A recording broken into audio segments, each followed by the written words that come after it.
ومن آیاتہ ان خلق لکم من انفسکم ازواجا لتسکنوا الیہا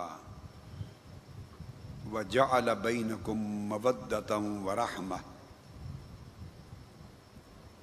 ان فی ذلک لآیات لقوم یتفکرون۔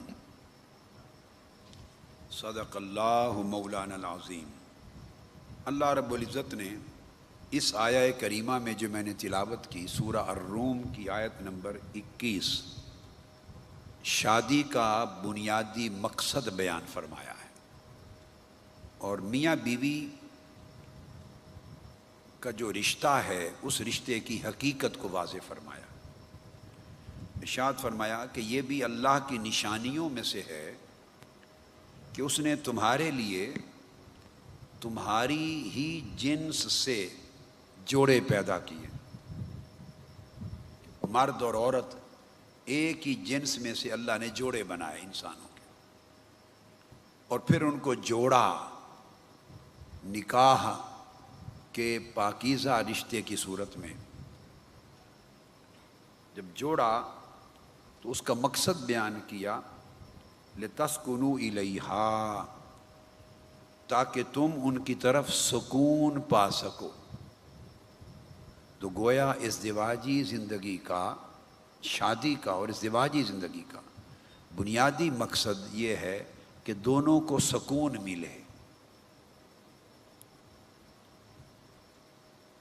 سکون تبھی مل سکتا ہے اگر دونوں کا رشتہ باہمی محبت پر قائم، اعتماد پر قائم اور ایک دوسرے کے ساتھ خیر کے ارادے پر قائم۔ اگر آپس میں گالی گلوچ ہوتا ہو، سختی تلخی ہوتی ہو، بد اعتمادی ہوتی ہو، ایک دوسرے کی برائی دل میں ہو، ایک دوسرے کے ساتھ سخت سلوکی ہو، بد مزاجی ہو، تو کبھی بھی لِتَسْكُنُوا إِلَيْهَا، اللہ کا بیان کردہ مقصد کہ دونوں کو سکون ملے اس جوڑ سے، وہ پورا نہیں ہو سکتا۔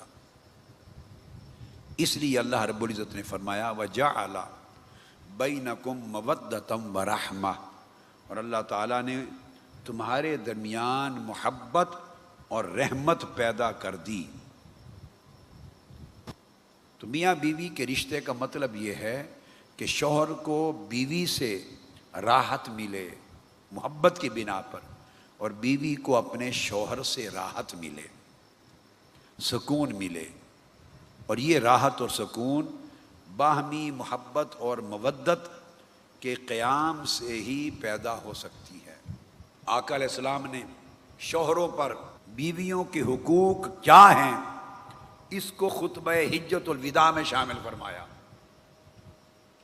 خطبہ حجۃ الوداع میں شامل فرمایا اور ارشاد فرمایا اتقوا اللہ فی النساء فإنکم اخذتموہن بأمان اللہ، اور پھر بعد میں ارشاد فرمایا وَلَهُنَّ عَلَيْكُمْ رِزْقُهُنَّ وَكِسْوَتُهُنَّ بِالْمَعْرُوفِ، اور وہ فی روایت فرمایا الا وحقهن علیکم ان تحسنوا الیہن فی کسوتہن وطعامہن۔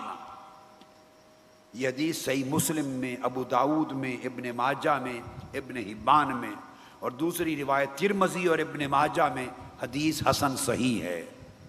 آقا علیہ السلام نے فرمایا لوگو اپنی بیویوں اور عورتوں کے معاملے میں اللہ سے ڈرا کرو، اللہ کا خوف کرو، چونکہ تم نے انہیں جب نکاح کیا تو اللہ تعالیٰ کی امان میں لیا ہے۔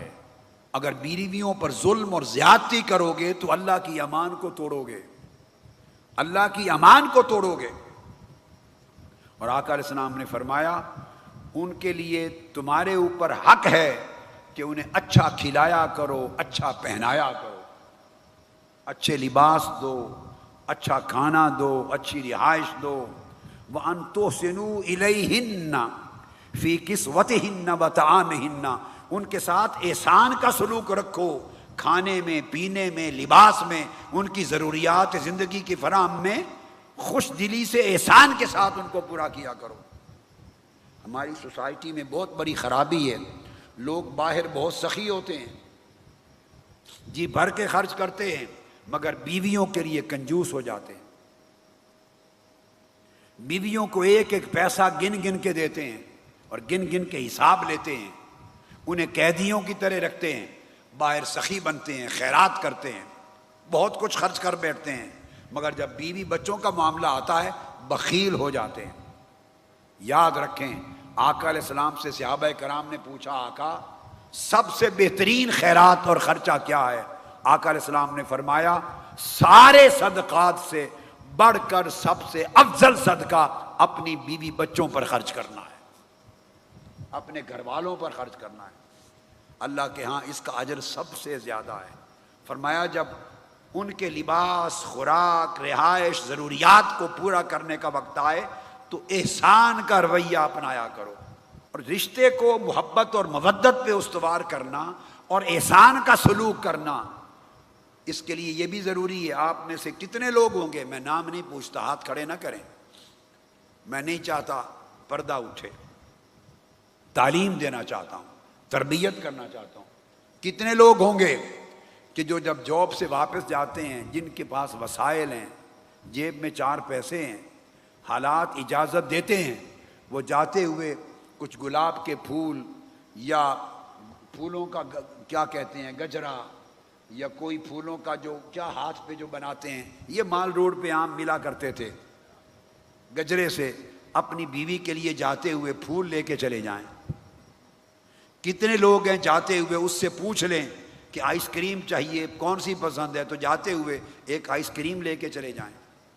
کتنے لوگ ہیں جو پوچھ لیں کہ کون سی خوشبو پسند ہے، بھئی خوشبو تو آقا علیہ السلام کی سنت ہے، اور بیوی سے بڑھ کر حقدار کون ہے جو آپ کا رفیق حیات ہے، اس کے لیے خوشبو لے کے چلے جائیں۔ کوئی کرتا ہے یہ عمل؟ ہم نے کبھی پرواہ ہی نہیں کی۔ دوستوں کو دیں گے، پھول بھی دیں گے، اتنے اتنے بڑے بکے بھی دیں گے، 1000 روپے کے بکیز دیں گے، پھولوں کی حد ڈھیر لگا دیں گے، خوشبو دیں گے، عطر دیں گے، سینٹ دیں گے، اسپرے دیں گے، سارا کچھ کھلائیں گے، ایک ایک کھانے پر 5-5 10-10 ہزار ایک دو بندوں کے کھانے پر خرچ کر دیں گے، مگر کبھی بیوی بچوں کو بھی لے کر گئے کہ ان کو بھی خرچ کر کے کھلائیں، انہیں بھی چائنیز کھانا کھلا دیں، انہیں بھی عربین ریسٹورانٹ پہ کھانا کھلا دیں، انہیں بھی اچھی جگہ بٹھا کے کھانا کھلا دیں۔ ان کا حق ہے جو ہر روز پکا کے تمہیں کھلاتی ہے، کبھی سوچا ہفتے میں تم کتنی بار اس کو جا کے کھلاتے ہو؟ یہ کہاں کا عدل ہے؟ یہ کہاں کا دین ہے؟ یہ کہاں کی تعلیم اور اخلاق ہے؟ جو بیوی ہر روز آپ کو ناشتہ بھی کرائے، لنچ بھی کھلائے، ڈنر بھی کھلائے، 3 بار آپ کا پیٹ کا دوزخ بھرے، جو بیوی 3 بار روزانہ آپ کے پیٹ میں ایندھن بھرے، 3 بار ایندھن گھسائے آپ کے پیٹ میں، اور ناشتہ بھی مرضی کا۔ آج کے زمانے میں بھی پراٹھوں کے ناشتے کرتے ہیں لوگ، آج بھی بیٹھے ہوئے ہیں پراٹھوں کا ناشتہ کرتے ہیں۔ کبھی آپ کو پراٹھے پکانے پڑے گرم توے میں تو سمجھ آ جائے کہ پراٹھے کا ناشتہ ہمارا کھاتا ہے یا نہیں، اسی نے بنانا، اسی نے گھی ڈالنا، اسی نے گرم توے پہ پکانا، پھر آپ کے ناشتے بھی بنائے، پراٹھے بھی بنائے، انڈے بھی مرضی کے آپ کے بنائے، سالن بھی بنائے، آپ کو بھی کھلائے، بچوں کو بھی کھلائے، اس کو صبح تیار بھی کرے، نہلائے بھی، کپڑے بھی پہنائے، اس کے بستے بھی بنائے۔ وقت ایک ہے، آپ نے بھی دفتر جانا، بچوں نے بھی اسکول جانا، وہ ایک انسان قیدی بنا ہوا ہے، اور تھوڑی کمی رہ گئی تو آپ کی شان میں گستاخی ہو جاتی ہے، ماتھے پر شکن آ جاتے ہیں، اٹھا کے پھینکتے ہیں، انڈا ہی جل گیا، تمیز ہی نہیں، پراٹھا جلا ہوا دیا ہے۔ کبھی سوچا یہ انسانیت ہے؟ کس دین سے سیکھا آپ نے؟ وہ ہر روز اچھا پراٹھا پکا کے دینے والی ایک دن جل گیا تو کیا ہوا؟ ایک دن مرچ زیادہ پڑ گئی، روز اچھا سالن دینے والی کہتے ہیں یہ کما کے آتے ہیں تو یہ کیا بنایا ہے، نمک زیادہ ہے، تمیز ہی نہیں، اس طرح بنایا جاتا، 100 باتیں کرتے ہیں۔ آپ کھڑے ہو جائیں نا کچن میں اور بنائیں، 4 دن آپ مرغ بریانی بنائیں اور قورمے بنائیں اور کھانے بنائیں، 2-4 دن بنائیں، آپ کو سمجھ آ جائے نمک کم پڑتا ہے، مرچ کم پڑتی ہے، کیا ہے۔ اللہ رسول نے اسے کچن کا کام نہیں سونپا، اللہ رسول نے آپ کے ناشتے لنچ ڈنر بنانے کا حکم نہ قرآن میں دیا ہے نہ حدیث میں دیا ہے۔ اللہ رسول نے آپ کے کپڑے دھونے استری کرنے کے حکم اس کو نہیں دیے۔ اللہ رسول نے آپ کے گھر کی صفائی کرنے کا حکم اس کو نہیں دیا۔ جس پر آپ اس کو مارتے ہیں، گالی دیتے ہیں، گرم ہوتے ہیں، یہ سب اس کا احسان ہے آپ پر کہ آپ کا گھر سنوار کے رکھتی ہے، آپ کے کپڑے پریس کرتی ہے، آپ کے بستر بناتی ہے، آپ کو کھانے کھلاتی ہے، اور سارا دن وہ ایک خادمہ بن کے پورے گھر کو سنبھالتی ہے۔ یہ اس کا احسان ہے، مودت و رحمت ہے۔ اگر وہ آپ کے ساتھ اتنا احسان کر رہی ہے تو گنتی کریں آپ کتنا احسان کرتے ہیں اس کے ساتھ۔ یہی بھئی کما کے لاتے ہیں اور مہینے کا خرچ چلا دیتے ہیں؟ نہیں، ذاتی احسان کتنا کرتے ہیں، ذاتی سطح پہ اس کی طبیعت خوش کرنے کے لیے کیا کرتے ہیں، میں وہ بتا رہا ہوں۔ یہ پرسنل اٹیچمنٹ کی باتیں ہوتی ہیں، یہ پرسنل اٹریکشن ہوتی ہے، یہ پرسنل ایک لنک ہوتا ہے کہ آپ کس کو کتنا ویٹیج دے رہے ہیں، اس کی خوشی کا کتنا خیال رکھ رہے ہیں، اس کے دل کو کتنا راضی کر رہے ہیں۔ اللہ راضی ہوتا ہے، آپ اس کو کھانا کھلائیں، چھٹی کا دن ہو آپ بھی جوائن کریں اس کے ساتھ کچن میں، آپ بھی اس کو کام کروائیں، باہر کھانے پر لے جائیں، کبھی آؤٹنگ پہ لے جائیں۔ یہ بیوی کا بچوں کا حق ہے۔ تو ہم یعنی عدل نہیں کرتے، نہ احسان کرتے ہیں نہ عدل کرتے ہیں۔ آقا علیہ السلام نے فرمایا انتو سنو الیہن، ان کے ساتھ احسان کا سلوک کرو۔ حضرت سعد بن ابی وقاص ارشاد فرماتے ہیں کہ آقا علیہ السلام نے فرمایا، اور یہ حدیث بھی متفق علیہ بخاری اور مسلم کی ہے،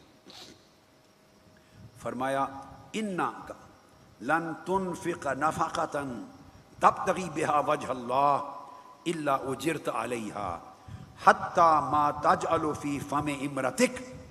فرمایا اے بندے، اگر ایک پائی کچھ بھی خرچ کرو اللہ کی راہ میں اور تمہارا مقصد اللہ کو راضی کرنا ہو تو اللہ تمہیں اس پر اجر عطا کرتا ہے، حتیٰ کہ اپنے ہاتھ سے ایک لقمہ بیوی کے منہ میں ڈال دو، اس پر بھی اللہ اجر عطا کرتا ہے۔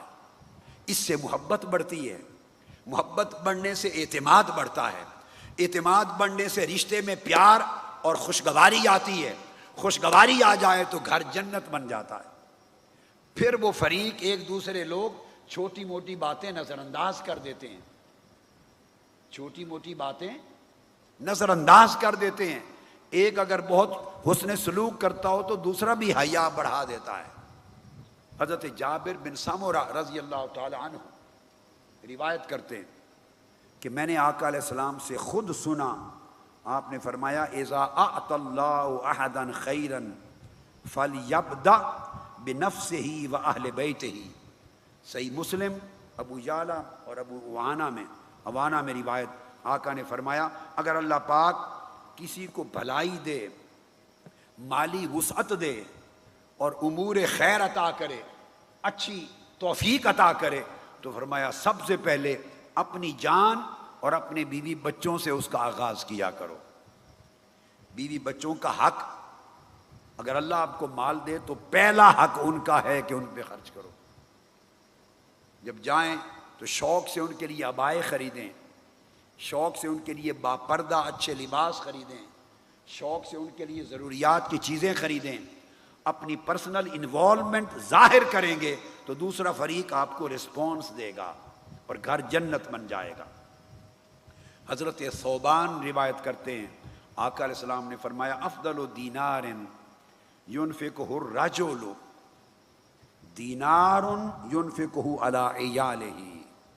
فرمایا ایک دینار بھی اگر کوئی شخص اللہ کی راہ میں خرچ کرتا ہے، ایک دینار بھی خرچ کرتا ہے، تو فرمایا خرچ کیے جانے والے دیناروں میں بہترین، سب سے اعلیٰ اور سب سے افضل اجر والا دینار وہ ہے جو اپنے بیوی بچوں پہ خرچ کرتا ہے۔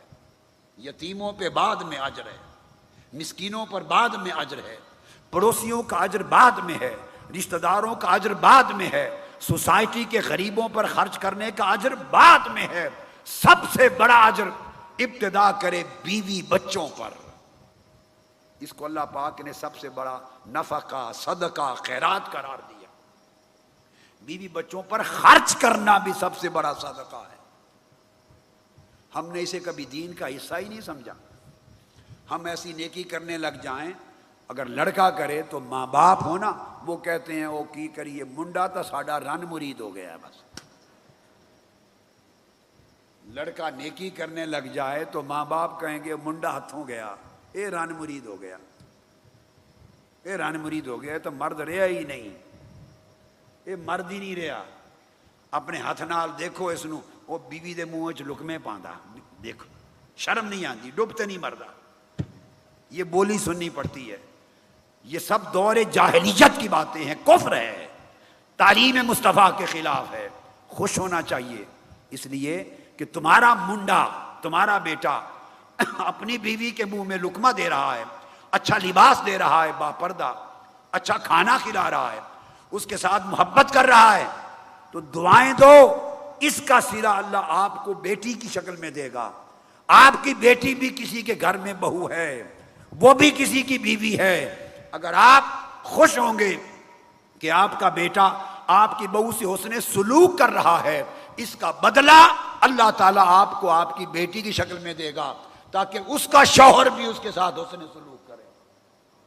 اور اگر آپ کو پسند نہیں اپنی بہو کے ساتھ پیار کرنا، حسن سلوک کرنا بیٹے کا، تو پھر آپ کی بیٹی کے ساس سسر کو بھی پسند نہیں آئے گا، ادھر بھی جہنم بن جائے گی، ادھر بھی جہنم بن جائے گی۔ اگر ہم مکمل طور پہ اپنی سوچ کے زاویے بدل دیں، اپنا طرز عمل بدل دیں، تو ادھر بھی خیر ہو جائے، ادھر بھی خیر ہو جائے۔ یہ پورے معاشرے کو اپنی سوچ بدلنے کی ضرورت ہے، پورے معاشرے کو۔ ابو ہریرہ رضی اللہ تعالیٰ عنہ روایت کرتے ہیں، یہ حدیث بھی اوپر والی حدیث کی طرح صحیح مسلم اور مسند احمد بن حنبل اور نسائی اور ابن ماجہ کی ہے۔ آقا علیہ السلام نے فرمایا دینار انفقتہ فی سبیل اللہ۔ بڑے توجہ سے سنیں یہ مضمون آقا کا۔ آقا نے فرمایا صلی اللہ علیہ وسلم، ایک بات بھی میں اپنی طرف سے نہیں کہہ رہا، صرف آقا علیہ السلام کا ایک ایک لفظ آپ کو پہنچا رہا ہوں۔ فرمایا دینار انفقتہ فی سبیل اللہ ودینار انفقتہ فی رقبۃ ودینار تصدقت بہ علی مسکین ودینار انفقتہ علی اہلک۔ آقا علیہ السلام نے 4 مثالیں دی۔ فرمایا لوگو، ایک دینار وہ ہے جو تم اللہ کی راہ میں خرچ کرتے ہو، مسجد بنانے پر، مدرسہ بنانے پر، میلاد پر، 11ویں شریف پر، نیکی کے کاموں پر اللہ کی راہ میں غریبوں کی مدد پہ خرچ کرتے ہو۔ ایک دینار وہ ہے جو غلام کو آزاد کرانے پر خرچ کرتے ہو۔ اس زمانے میں غلام تھے، لوگ خرید کر آزاد کرتے تھے۔ فرمایا تیسرا دینار وہ ہے جو غریب اور کسی مسکین کی حالت سنوارنے پر خرچ کرتے ہو، صدقہ کرتے ہو غریبوں پر۔ 3 قسم ہو گئی۔ اور فرمایا چوتھا دینار وہ ہے جو اپنی بیوی اور بچوں پہ خرچ کرتے ہو، اپنی بیوی پہ خرچ کرتے ہو، علی اہلک، اہل و عیال پر، بیوی بچوں پر خرچ کرتے ہو۔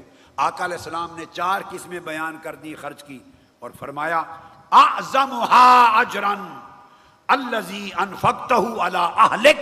ان 4 قسموں کے خرچے میں سے سب سے زیادہ اجر اس دینار کے خرچ کرنے کا ہے جو تم نے اپنے بیوی اور بچوں پر خرچ کیا تھا۔ حاضرین محترم، یہ معیار ہے حسن سلوک کا جو آقا علیہ الصلوۃ والسلام نے ہمیں سکھایا بیویوں کے ساتھ، اہل و عیال کے ساتھ۔ اللہ رب العزت ہمارے حال پہ کرم فرمائے۔ وما علینا الا البلاغ۔